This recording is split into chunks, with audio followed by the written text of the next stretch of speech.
Selamat pagi dan salam sejahtera untuk kita semua. Perkenalkan, nama saya Joanna, NPM 22420772 dari kelas 1 SMMG. Pada hari ini saya akan menjelaskan artikel yang telah saya buat. Tema artikel yang saya pilih yaitu utamakan bahasa Indonesia, lestarikan bahasa daerah, kuasai bahasa asing. Pada zaman globalisasi ini, bahasa merupakan alat yang dibutuhkan untuk berinteraksi dengan orang lain.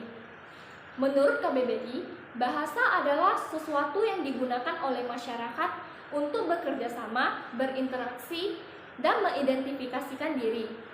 Dalam suatu negara, pasti memiliki berbagai macam bahasa, baik itu bahasa resmi, bahasa daerah, maupun bahasa asing. Lalu apa yang membedakan ketiga kategori bahasa ini?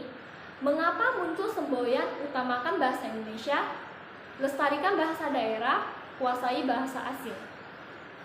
Indonesia memiliki bahasa resmi yaitu bahasa Indonesia, bahasa yang digunakan oleh seluruh rakyat Indonesia. Lahirnya bahasa Indonesia ini penuh dengan perjuangan.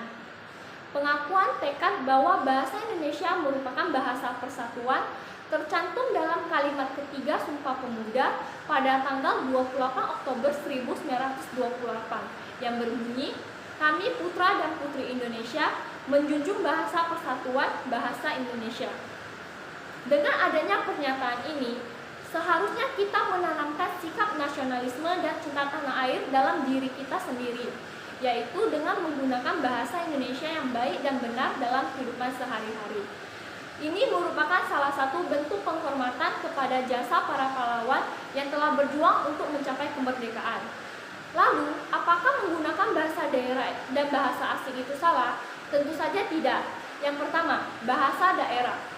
Menurut KBBI, bahasa daerah merupakan bahasa yang lazim di suatu daerah. Contohnya seperti bahasa Sunda, bahasa Jawa, bahasa Padang, dan lain-lain sebagainya. Bahasa daerah ini perlu kita lestarikan. Sekarang ini, banyak anak-anak yang tidak bisa berbicara menggunakan bahasa daerah. Mereka tidak tertarik dengan bahasa daerah tersebut dan merasa kurang penting. Namun, mereka lebih fasih menggunakan bahasa asing dan bahasa lainnya untuk berkomunikasi dengan orang lain daripada bahasa daerah mereka sendiri. Jika sikap ini tidak ditindaklanjuti, maka keberagaman bahasa di Indonesia akan berkurang. Ini akan mengakibatkan salah satu ciri khas dan keunikan bangsa Indonesia akan hilang. Dan yang kedua, bahasa asing. Mempelajari bahasa asing bukan merupakan suatu kesalahan. Namun kita harus memiliki batas tertentu. Menurut KBBI, bahasa asing merupakan bahasa yang dimiliki oleh bangsa lain yang dikuasai melalui pendidikan formal dan tidak dapat dianggap sebagai bahasa sendiri. Seperti yang kita ketahui, pada saat ini bahasa asing seperti bahasa Inggris dan bahasa Mandarin sangat dibutuhkan baik itu di lingkungan keluarga, lingkungan pekerjaan maupun lingkungan masyarakat.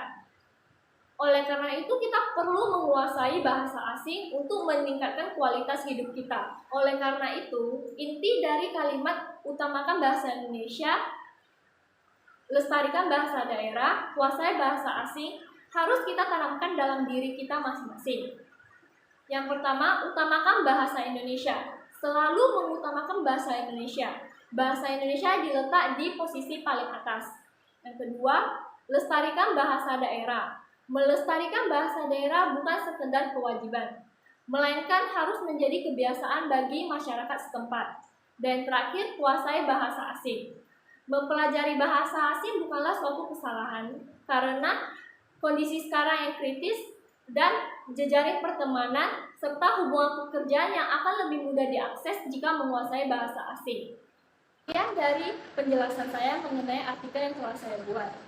Terima kasih atas perhatiannya. Saya akhiri dengan selamat pagi dan salam sejahtera untuk kita semua.